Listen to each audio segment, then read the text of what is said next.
So there we were, stuck in total silence in this 6-hour car ride, coming back from a vacation, locked in battle. Like it wasn't just us that was quiet. Even the kids were quiet because they knew we were locked in battle. There was a lot of tension. Yeah. And we had hit a breaking point at that time in our marriage, and the dynamics really got the best of us. That's right. It was painful. It really was. Welcome to the Blended Family Coaching Show, where you'll discover how to move your step family from just surviving to truly thriving. Grab your headphones and listen in as we share practical, real-life strategies for building healthy bonds, Understanding the kids' perspective, romance and partnership, parenting with great teamwork. and yes, even co-parenting with a difficult ex. We're Mike and Kim Anderson, and we believe with the right tools, every step couple can overcome the common challenges of step family life. Join us for authentic and sometimes comical conversations to discover how you can lead your family with confidence and create the future you really want. So back up a week or so, we were actually doing pretty good. Seemed. We were excited about planning this vacation for our family. To the Oregon coast. Yep. One of our favorite places. Yep. Love the Oregon coast. And it's drivable, which on the way back didn't feel that great, No. but like we just said. But we were doing well, and we were actually working as a team pretty well, because we knew that with Annika in her early teens, she would probably pose some challenges during this vacation. Yep. And specifically, I remember we were trying to say, well, she's got her nose buried in that cell phone, which we talked about last week, I think, the same thing. But we knew that and we wanted her to, we wanted her to be engaged with the family. Yeah. And so we were talking about, I remember actually we were on the front porch cleaning up or doing something, and we were talking about, well, what kind of boundaries are we going to put around the cell phone while we're on this vacation? Yeah, because we really wanted to enjoy her and interact and have some family time together without her being glued to her phone 24/7, which seemed to be the case. Yeah. And so we did. We came together. We agreed that there needed to be some boundaries around this trip regarding the cell phone use.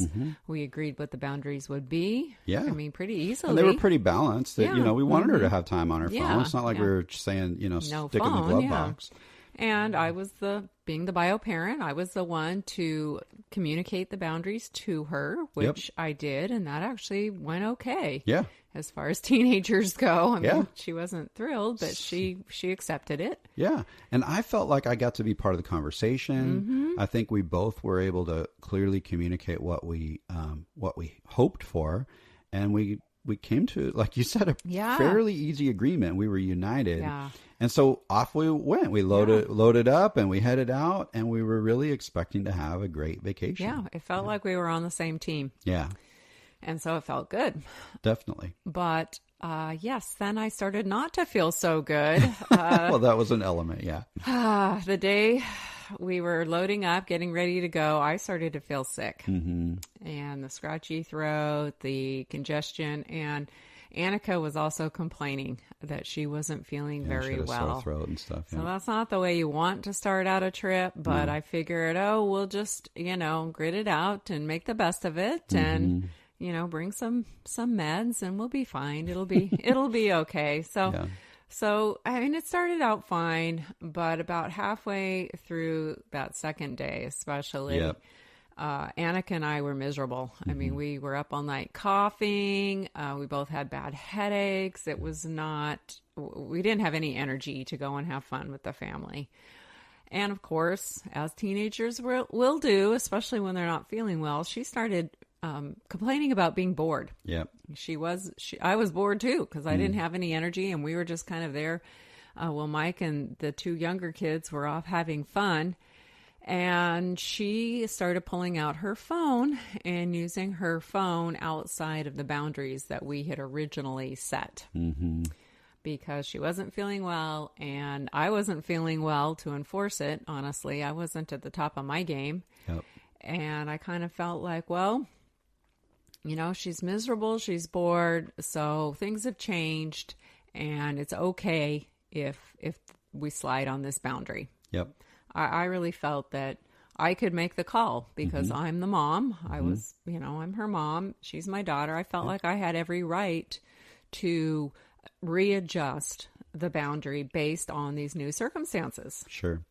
And, it's funny because on the back end of this, looking back, like whatever it was, 10 years ago or something. Yeah, it was a while ago. I can listen to that now and go, yeah, that actually makes a lot of sense, right? But you know what? As I started to notice that our agreement was not being upheld, and I started seeing Annika's nose buried back in the phone, I started feeling like I had a feeling of abandonment. I felt like you abandoned the plan and I was left in the dust. Yeah. And I got really, really angry. And, I think a lot of parents listening to what you just shared would be like, yeah, that, as a bio parent, that makes a lot of sense. It's like, hey, everybody's sick. And what's the big deal if she's sitting on her cell phone? And honestly, it really had nothing for me as my anger started to grow. It really had nothing to do in my head and my heart about Annika being on her phone. It had everything to do with the agreement that we made and you deciding that you didn't need to follow through on that agreement. That was the story that was in my head. And I got angry. I got really angry. And I felt like I was stranded on the outside of this little quote unquote clique that you and Annika had going. That was kind of my vision, that you had your little thing going and nobody could bust into that. And I was stuck on the outside. And so, I was really, really angry. Yeah. There was definitely a biological divide there. For sure. Annika and I went off, did our thing. You were off with our mutual kids. Yep.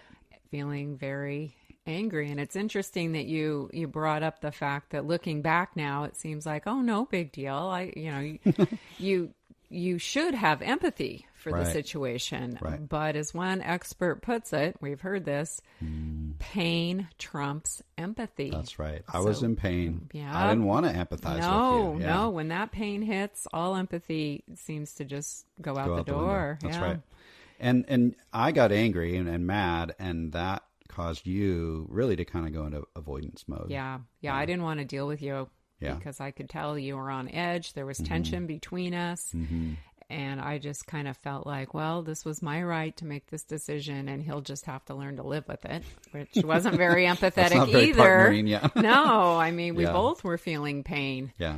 And we both did not handle it well. Yeah. And for a little while, like a day or so, it was more of a Cold War. It was kind of the silent treatment and all that. The standoff. But then there was a point where I blew my top. Yep, and I was like, forget it. We're done. And about 2 days before we were supposed to leave, I just started throwing stuff in the car. Yeah. I remember the kids were like, what is going on? Yeah, you were like, especially our younger mutual kids were like, they couldn't figure out what was up. You were literally... But I was trapped in my own negative thinking. And I was just really angry. Yeah, you'd had enough. Yeah, so we packed up 2 days before we were supposed to, threw everything in the car, like literally threw it in the car. I don't even think we packed. We just threw it all in. Yeah. And we all ended up back in the car. And that's when we were just stuck in that van for 6 hours. Of silence and just seething and anger. Yeah. And that led to, another 3 days of the silent treatment when we got home. I don't think we slept in the same bed together. Yeah. We were really, really opposed. Yeah. This was one of the most difficult seasons of our marriage. Now, this was only one incident. And at the heart of this one fight was something that we call being the trapped teammate and the stranded stranger experience. And really, this was probably our biggest fight that we've ever had. I think so. But since then, we've actually discovered about this dynamic. We didn't know about this dynamic then. And we've seen how it plays out in all kinds of different ways, right? The big ways, the small ways. And really, from the beginning of our relationship, it's one that we've experienced over and over. And we were just talking, yesterday about how sometimes we still experience it. It's still just a month ago we had an experience where we experienced it. Yeah.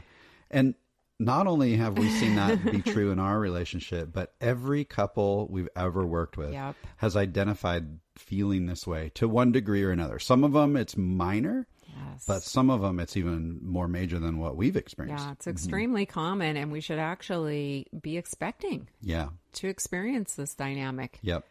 And it, like Mike said, it can happen in just every single day and little things over and over and over. And then it can happen in a great, big, huge blowout. For sure. I mean, this was definitely a moment for us where this dynamic was strong, magnified, huge, in our face, and tied to other things like parenting decisions, which are touchy anyway. That's right. So we want to spend some time today just talking about this trapped teammate, stranded stranger experience and helping you understand it, maybe identify where it's creeping into your relationship. And we're just going to give a couple of mindset thoughts around how to start approaching it. And remember, this is only one of a 3-part series. So after today, next week and the week after, you're going to get some practical things as well of how do we strategies. Yeah, how do we begin to reduce the tension that's around this whole trapped teammate, stranded stranger thing? We want you to be aware of it. Yep. But we also want to help you to minimize it as much as possible. So that's our goal over these 3 next 3 weeks. Episodes. Yep. Yeah, for sure. You know, to really, truly understand this trapped teammate, stranded stranger experience, we've got to start with something that one expert named Ron Deal calls the reordered relationships. So you need to understand this for a second. You know, in a first family, you've got a couple who comes together and they have a certain amount of time to build their relationship, and they build this foundational relationship for the family. They then together decide that they're going to have kids as a couple. So the couple relationship has come before that parent-child relationship. Yeah, there's a bond already established. Right. What happens for blended families is that actually gets reversed.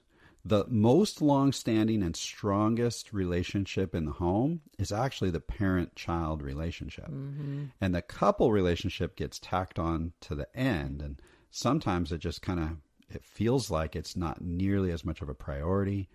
And it can really wreak havoc in our relationship. It can feel like the secondary bond in the home. That's right. Which it is. Which it is, yeah. And we have to work over time to slowly kind of right that ship and get the couple relationship back as the foundation of the home. But we've got all kinds of things pulling on us that separate us, that create a wedge between us. And one of the dynamics there that actually kind of creates that wedge is this trapped teammate, stranded stranger experience. Yeah. So let's talk a little bit about what exactly this is. Yeah. Another expert in step families, Patricia Papernow says that step family structure puts parents and step parents on opposite sides of an experiential divide. We've experienced that again in big things and in small things. And when we end up on those opposite sides, that's when a bio parent becomes a trapped teammate and a step parent becomes a stranded stranger. And Papernow says that this happens every single time a child enters the room or a conversation. So it can be in That's a lot of heightened times. emotion. Yeah, it can be in heightened emotion or it can be in simple things, but it creates this dynamic that can put a wedge between us. Yeah. So tell us a little bit about the trapped teammate. The trapped teammate is kind of where the bio parent gets stuck. So for me, I was stuck in between Mike and Annika. And in that moment, the camping story moment, Mike was really upset. He was mad. And he also really believed that Annika needed to be held accountable to our original plan, to the agreement we had made.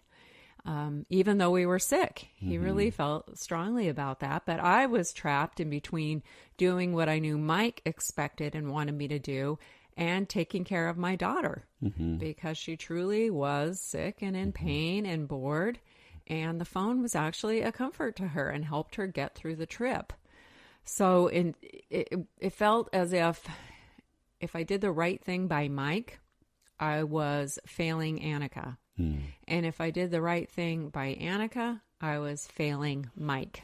So either way, you lose. Yeah. So the trapped teammate often feels like they just can't make anyone happy. No matter what they do, no matter what decision they make, someone's going to be upset with them. Someone's going to be disappointed. And they really, the reason why we call it the trapped teammate, because they really want to be a team. Yeah, totally. They just want everyone to be happy and to get along, and they want to be able to care for everyone. But they often feel like they're kind of in the middle of this tug of war between their kids and their partner.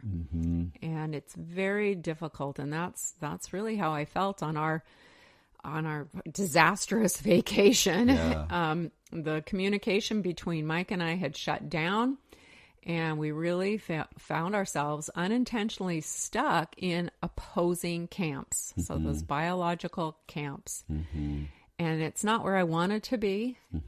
But that's where we ended up. And I did feel very trapped. It was very uncomfortable for me emotionally.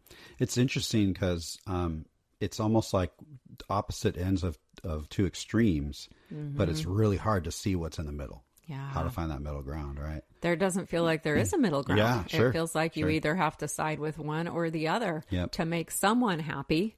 Knowing that someone else is going to be really unhappy. So what you're really doing is choosing who you're going to make miserable. At least that's what it feels like. In a sense, because there are many, many times when you and Annika wanted different things or believed that things should operate differently. Right. That's totally right. And I have that bond with Annika, that blood bond from her birth that was strong. And we went through those years together when I was a single mom, and we had that strong, strong connection. Whereas with you, I wanted you to feel like you were part of the family and you played a significant role, but I didn't have that same connection. It's different. Right. Yeah. And that's really, really common. Yeah. Right. Talk about the stranded stranger. Yeah. Let's talk about the stranded. So this is the opposite side. This is usually a step parent, right? And from my perspective, when we were in that battle on our trip, I wanted to be part of the decision process. Yes, you're right. I did want to uphold the boundaries, but I think I would have been willing to say, hey, can we just reconnect about these boundaries and decide, now that the circumstances have changed, what should we do? Right. But what I was looking for was partnership. Right. I was looking to be included and to be part of it, but I felt stranded. I was a stranded stranger on the outside because you just unilaterally made the decision and was like, this is, and you didn't even, I mean, it wasn't even a discussion. It was just an action that was taken. Yeah. So from your perspective, I had abandoned the plan that we made together. And in my, for a whole load of reasons inside of me, it meant you abandoned me. Yeah. Not just the plan, but you abandoned me. Step parents often can feel like a third wheel when that biological divide happens that you were talking about. We realize a lot of times how close our spouse is to their kids. And often I kind of feel like an outsider looking in. And I can get frustrated with that because I'm just not quite able to connect with you or with Annika in the same way that you're connected with each other. And I want to be included. I want to be a part of that. Yeah. And that's really being a stranded stranger. It's funny. I was thinking about this yesterday. I'll date myself a little bit here, but remember that movie Ghost, like with Patrick Swayze and Demi Moore? Is it Demi or Demi? I don't know. Demi, if you ever listen to this podcast, let us know. And whatever happened to her? I don't know, whatever. I got to Google that. But what was funny is so Patrick Swayze's character dies. Hey, spoiler alert. If you've never seen this, I'm going to totally spoil it, but it's like 40 years old. So if you haven't seen it, you probably aren't going But Patrick Swayze dies. He wakes up as a ghost and he kind of is starting to realize that he's a ghost, but he's trying to connect with everybody else around him. He's yelling and screaming. He's trying to touch them and move things and all of that. And none of anything that he does works. He can't get through. He can't connect. He's still on the outside. And I don't know, for some reason that came to me yesterday. I was like, that's kind of what it feels like to be a stranded stranger. You're waving your arms, you're screaming, you're saying, I'm right here. I'm right here. And the response is either negative or it just doesn't happen at all.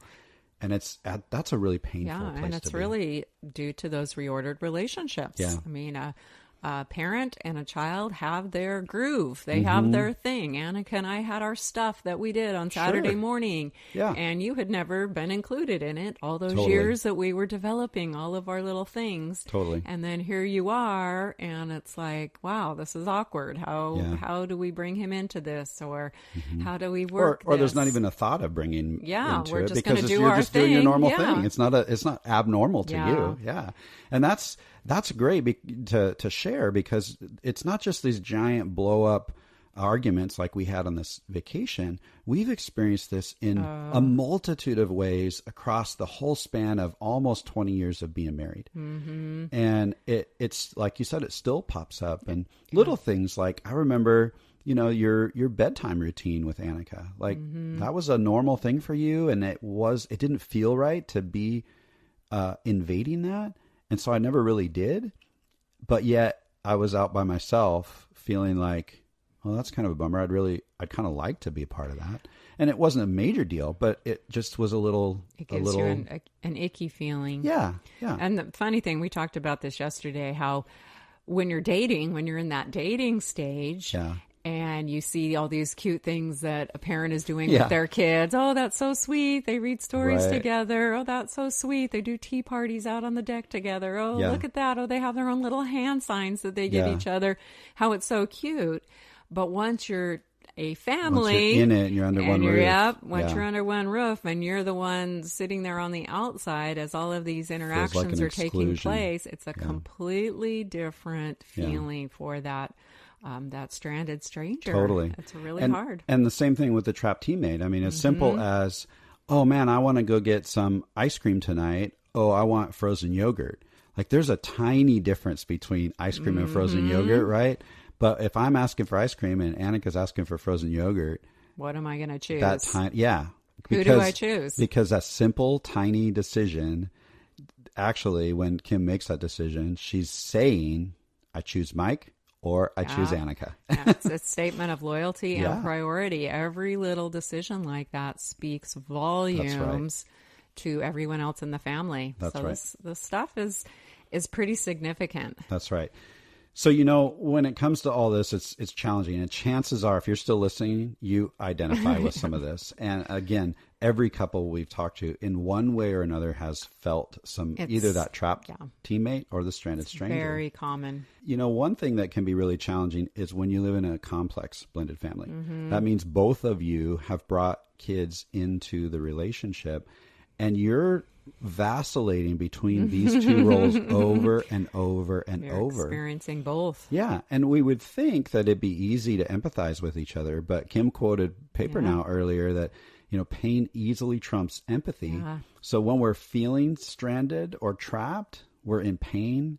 And even though we kind of get it, because we've been on the other side as well. Yeah.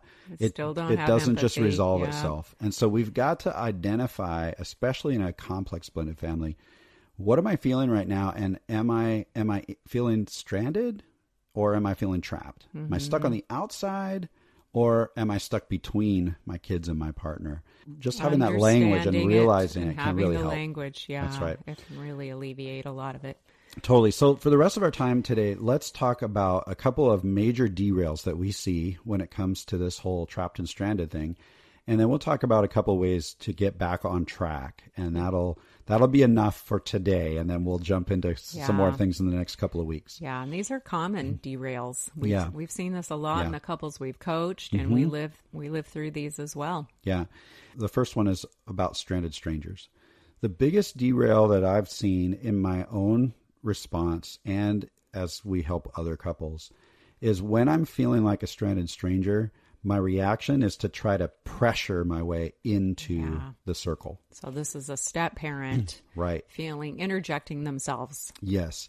So while we were on that trip, I was really, the first day when I was angry, I was acting very passive aggressively. 1 minute I would be either really standoffish and quiet. The next minute I'd try to pretend everything was okay. And the next minute I'd just blow up and get really mad. Yeah. But with any of those three reactions, what I was really trying to do was demand my way without really voicing my concerns. Yeah. I wanted to influence, or I should say manipulate, Kim into doing what I wanted her to do, which in a lot of ways was choose me. Or shall we say control? Yeah, maybe I've done a little bit of controlling over my not time. you. But I was trying to communicate my observations in a very unhealthy way. Yeah. And I was not really trying to understand what was going on for Kim. I felt abandoned. I felt stranded. So I just tried to figure out how to push my way into the situation so that Kim would do what I wanted her to do. Yeah. And again, this is a trap we've seen, prior to marriage. We've heard clients say things like, "Oh, I loved how they interacted with their kids, and it was so cool how they spent all this time with their kids. That was something that attracted me to them, was how dedicated they were to their kids." But then as soon as they become a family, now this new step parent is jealous of the time that a bio parent is spending with their kids and wants to, again, force their way in. Yeah. I have to be a part of everything you do with your kids now because we're married. Right. Yeah. And we try to force our way in lots of different ways. Sometimes work. In negative ways. Sometimes it's about, I want to be a teammate with you. Other times it's, I'm trying to push my way in a positive thing, like the example you just gave. Wow, that's really cool that you get that one-on-one time to play baseball with your son. Now I want to come do that too. I don't want to be left behind. Right. And so we try to push our way into that rather than honoring that tradition that they have and whatnot. Yes, it goes completely against the crockpot strategy. Yeah. If you don't know about the crockpot.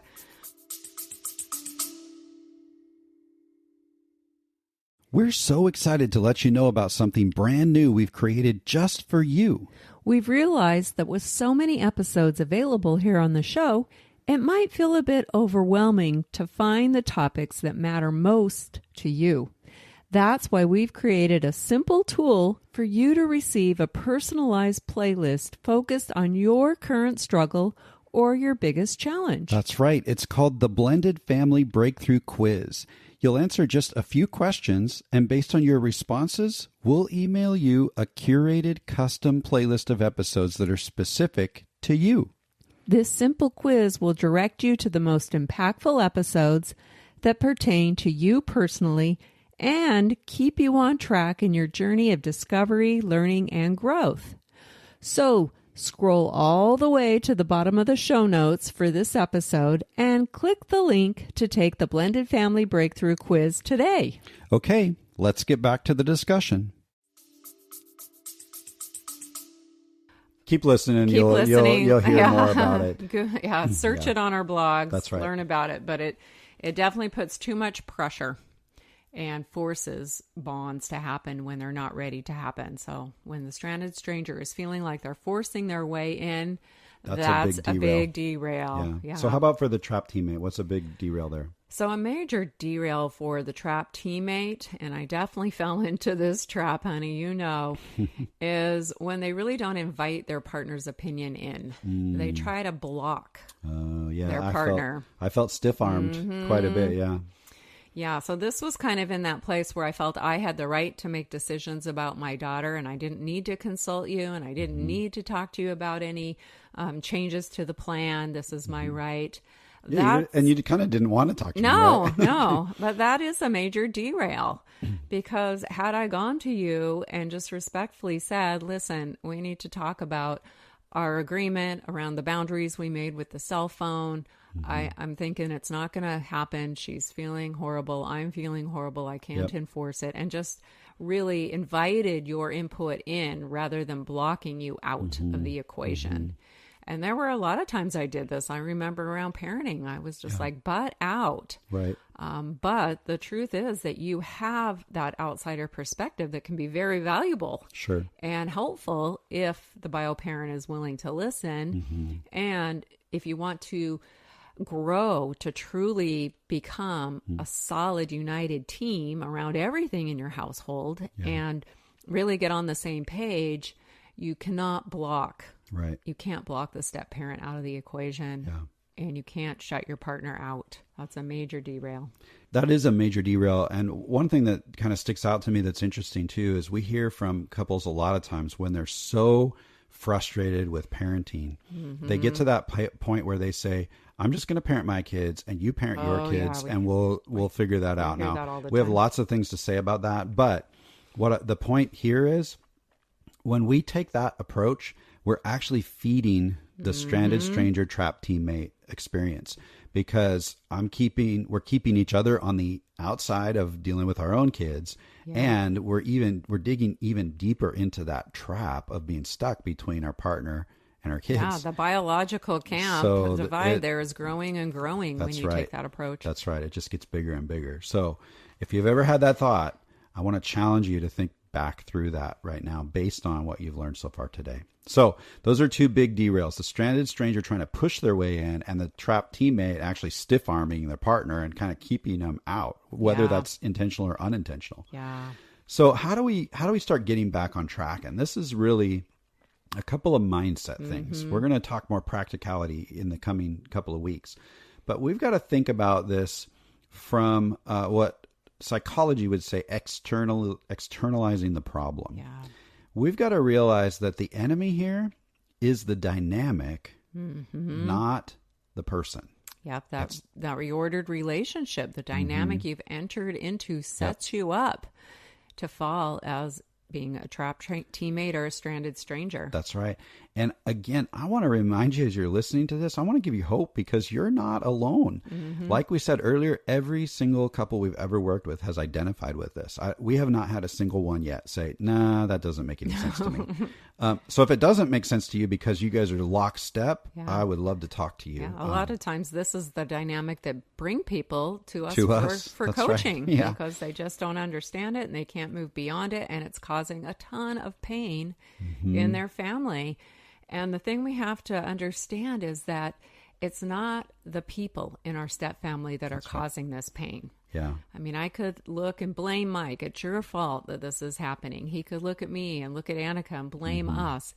But it's really no one's fault. Right. It's the dynamics. That's right. It's externalizing the problem and looking at it from a dynamic standpoint rather than pointing fingers and blaming others for our pain.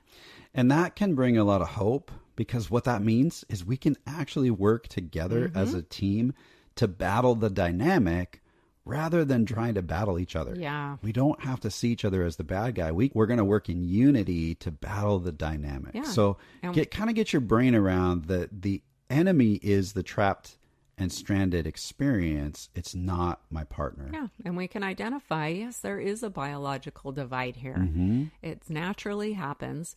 But how can we bring that divide together in a way that honors everyone and nurtures everyone? That's the goal. Yeah. And it does take time. It does take intentionality, but it's so doable when you know how to go about it. And we're going to help you. That's right. That actually leads us to hopeful. the second mindset shift. So we're externalizing the problem. We're realizing that it's the dynamic that we're going to start to battle together. Not each other. And not each other. And that leads us to the ability to begin empathizing. Yeah. Because when we can see that each other is either, hey, you're probably feeling trapped right now, or hey, you're probably feeling stranded right now. Being able to empathize in that moment when there's a little less pain, because it's not you're attacking me, but we're dealing with that dynamic again, that pesky dynamic. Yeah. Now we can start to have empathy for each other and really try to connect rather than keep that chasm growing. And asking each other, what does it feel like to be a trapped teammate? Yeah. I wish I had asked you that early on. Sure. You know, what does it feel like to feel be a stranded abandoned in that stranger? moment? Yeah.